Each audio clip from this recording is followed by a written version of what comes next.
So to achieve the success in the preparation of this plan, countries work together and with all other supporting partners. It was decided that the structure of this plan should follow the structure of already prepared Danube River Basin Management Plan, but the resolution should be much higher in order to emphasize the specifics of the Tisa River Basin and all what is relevant to the Tisa River Basin. And emphasis was also on the water quality and water quantity integration, and so this plan is called Integrated Tisa River Basin Management Plan. According to the country's agreement, a draft of this plan was developed in 2010, and it was submitted to the public participation process as it is clearly mentioned in the WFD. And the final draft of this plan was presented to the ICPDR TISA country's head of delegation, that means the highest level of delegation, in December 2010. The first part of this plan was let's say, the delineation of groundwater bodies in the Tisa River Basin. Concerning the groundwater, it is they are of major importance in the Tisa River Basin as subject to a variety of uses with the main focus on drinking water, agriculture and industry. But they also serve as a support for some aquatic ecosystems. In order to enable the accurate assessment of the status of groundwater, Tisa countries have identified groundwater bodies as coherent units in the river basin to which the environmental objectives of the WFD must be applied. So generally the criteria for delineation of the groundwater bodies vary among these 5 countries, but they are mostly because they are reflecting the different local geological and hydrogeological conditions and also the data availability, that means the knowledge, different knowledge on the groundwater resource in each of these 5 countries. So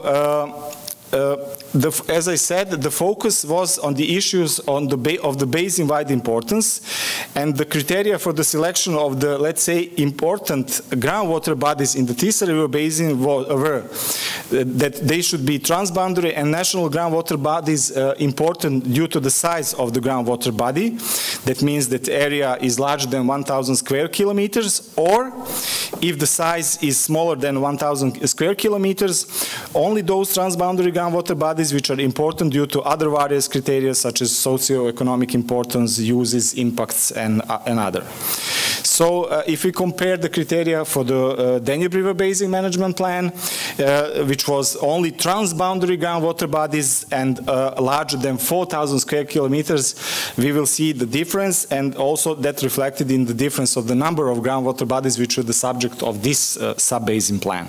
So based on the data collected by the groundwater characterization templates which were developed under the ICPDR groundwater task group from all 5 countries, the countries nominated 85 groundwater bodies of basin-wide importance, out of which 55 were transboundary and 34, national. So in this table you see somehow how those groundwater bodies, important groundwater bodies, are distributed among the countries.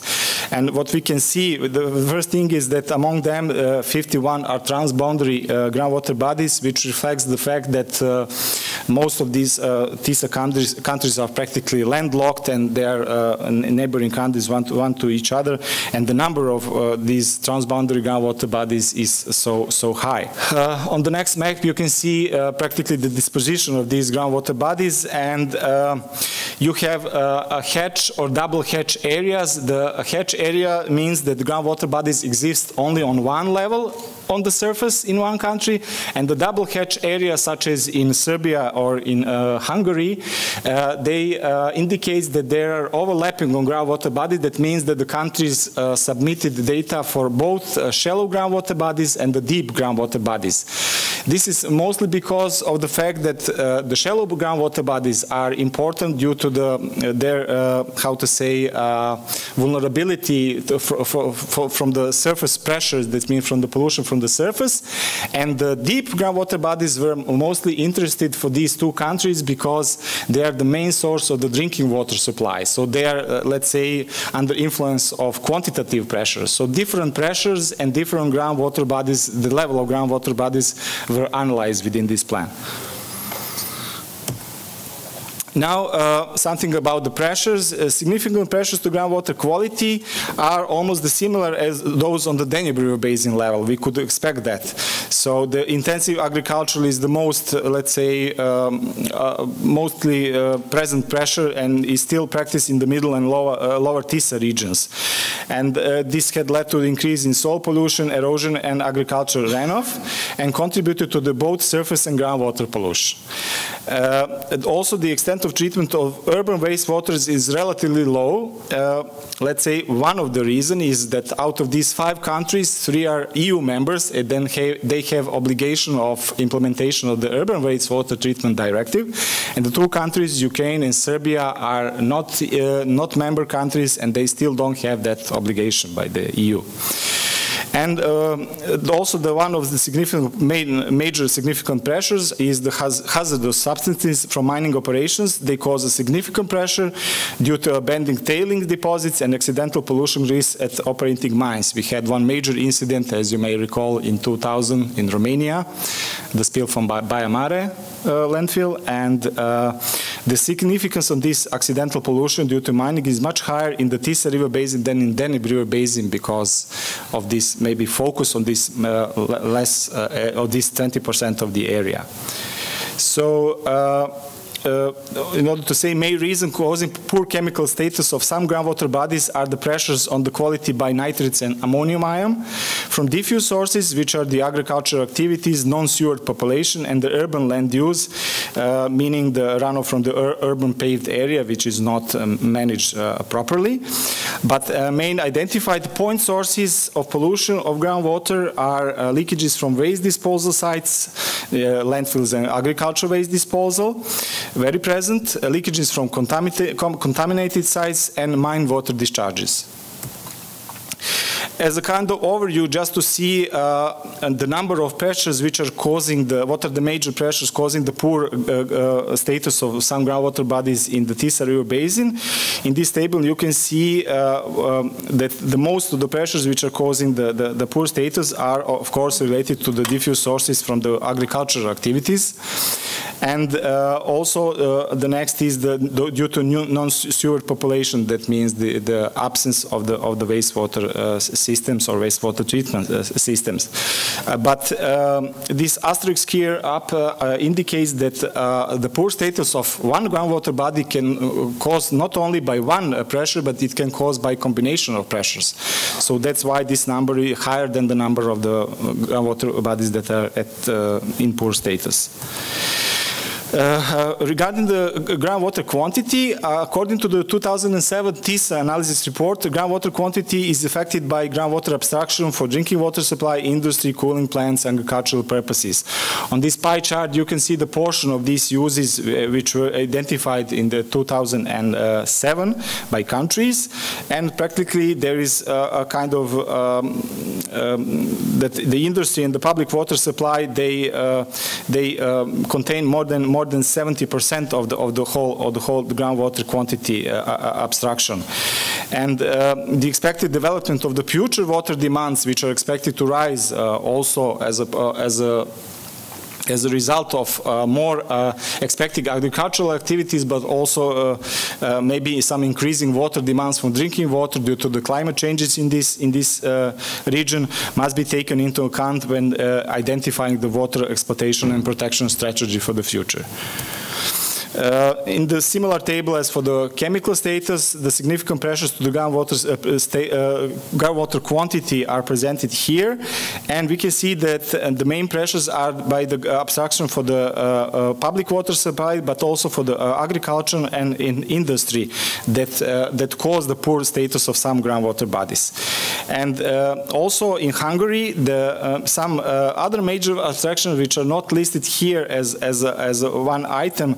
Those are illegal water abstractions which are not under the control by the government or by some licensing system, and indirect abstraction by drainage and gravel pits. They are also indicated as pressures that are causing the poor quantitative status.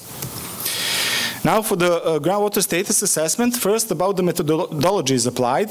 Yesterday you had a chance to listen to the presentation from Johannes Grad about the CS guidance documents for the implementation, for the harmonized implementation of the WFD. And one of those documents is related to the status assessment methodologies. And all those countries, I mean Hungary, Romania, and Slovakia, in full or in partially, they use these common implementation strategy documents. And most of their methodology relies on the status determination, which comprises of a series of classification tests. That means that in order groundwater body to be in good chemical status, it must comply to all of these tests. Otherwise, if they fail one of these chemical tests, they should be put into the poor status, and the measures must be applied. So for these countries, Hungary, Romania, and Slovakia, they had established the groundwater monitoring programs in end of 2007. They had some 1 year or so of the monitoring data based on which they established the status assessment of the groundwater bodies. But for the Republic of Serbia and Ukraine, no such data existed. At least in Serbia, it was not enough to make some kind of valid status assessment. So only the risk assessment was made. That means what was the risk assessment means that the assessment of what will be the status of the groundwater body in the future. That doesn't rely on the data what was in the past. Results of the status assessment are presented in the next table. Out of 85 groundwater bodies, the total of 74 groundwater bodies are in good chemical status, and the 8 groundwater bodies have the poor chemical status. For 3 groundwater bodies, there are no data that the groundwater bodies from Ukraine. And for the qualitative status assessment, the 63 groundwater bodies are in good quantitative status, and the 19 are in poor quantitative status, which means that you see the larger number of the quantitative status poor groundwater body than of those of chemical status, which is quite different than on the Danube-wide level. On the next slides, you will see the maps with the chemical status and the quantitative status of groundwaters and the portions of the groundwater body. That means that 74% of the important groundwater bodies are in good quantitative status and 22 are in poor status. And also one of the integral part of the river basin management plan is the information on the groundwater monitoring. As I said, the 3 countries, the 3 EU countries, they establish their monitoring programs according to the requirements of the WFD. And as a result of different hydrogeological conditions in those countries, existing pressures on the quality or quantity of groundwaters which are present on the surface, but also on the different national approaches to the design of monitoring network. In general, there is an irregular distribution of the monitoring points or stations in the groundwater bodies of the TISA countries. In this table, you have practically the density of groundwater monitoring station expressed as a square kilometer per one station for both quantitative monitoring and chemical surveillance monitoring and operational monitoring in some countries. So you can see that this number can go from, let's say, 30 kilometers per station to more than 4,000 square kilometers per station, which reflects not only the different geological conditions, as I said, but also the existing pressures. Where there are not much pressures on the surface, of course, the density is much lower. So the countries agreed about the visions and management objectives for the chemical and quantitative status of groundwater bodies. They practically adopted the ICPDR Danube base-wide vision, which also was, of course, logically applied to the sub-basin level of the Tisa River.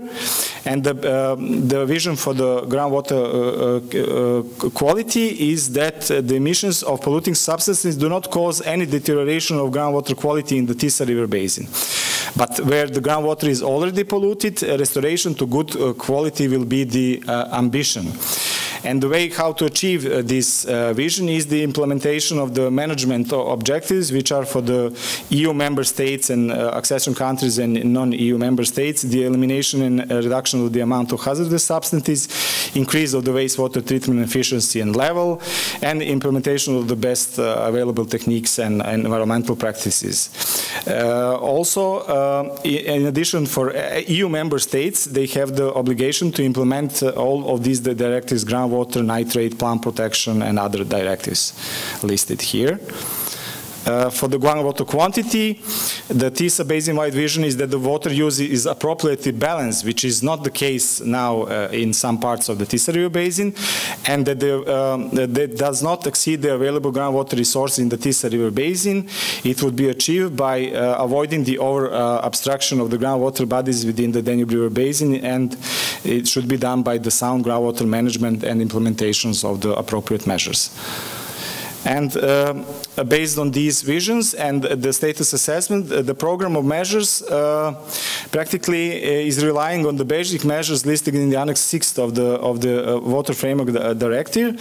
They are foreseen as a key instrument in achieving good chemical status and reversal of any significant and sustained upward trends in the concentration of nitrates in groundwater in the TISA River Basin by implementation of the Nitrate Directive and the Urban Wastewater Treatment Directive. But in regards to the presence of hazardous substances, maybe from mining activities or from the landfills, additional measures also have to be taken into consideration under the Drinking Water Directive, Plant Production Directive, Habitat Directive, and other. As for the groundwater quantity, the most measures addressing poor quantitative status of groundwater bodies in the TISA River Basin are based on the implementation of appropriate controls of the abstraction of fresh surface water, and also the register of or registers of water abstractions in order to avoid those illegal, non-controlled, let's say, abstractions. So as some kind of overview of these summary of these measures, in this table those measures are listed just as how they are, and the number of measures applied or combination of measures in every of these 5 TISA countries. In the conclusions, we can say that contamination by nitrate and ammonium ion from diffuse sources is the main reason of the poor chemical status of groundwater bodies in the TISA River Basin. And although the main reasons for pollution in the TISA River Basin are similar to the Danube River Basin, with the addition of there is the addition of the mine water discharges, which are much more present on this smaller area. There are also the issues of the over-abstraction in some parts, and the basic measures are foreseen as the key instruments in achieving good chemical status and reversing any significant and sustained upward trends.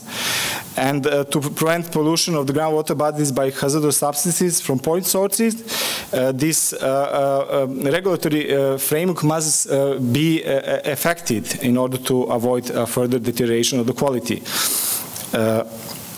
Illegal water abstractions and indirect abstraction by drainage may be significant and specific problem because they are also a kind of diffuse problem. That means they are spread a lot across the area. So the implementation of appropriate controls of the abstraction and fresh surface water and groundwater must be foreseen as a key measures in the futures.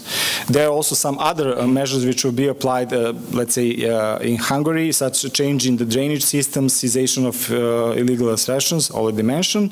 The use also of crops with low water demand. That means the change of the way how the agricultural land is used, as well as the application of the water-saving irrigation technology should also be applied in order to avoid groundwater depletion by countries.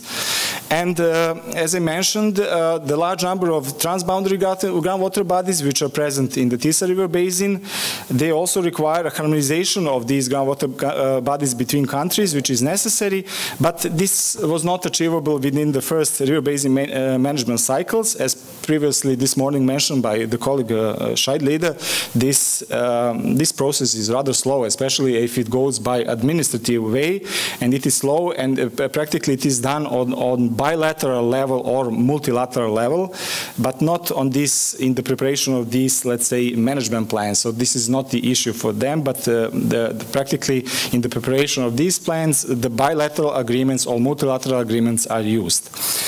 So the joint management of these shared groundwater resources through establishment of monitoring programs and data exchange for transboundary groundwater bodies, which are characterized at risk, should be included in the future bilateral activities. That's one of also the main conclusions of the Tisa River Basin Management Plan. Thank you for your attention.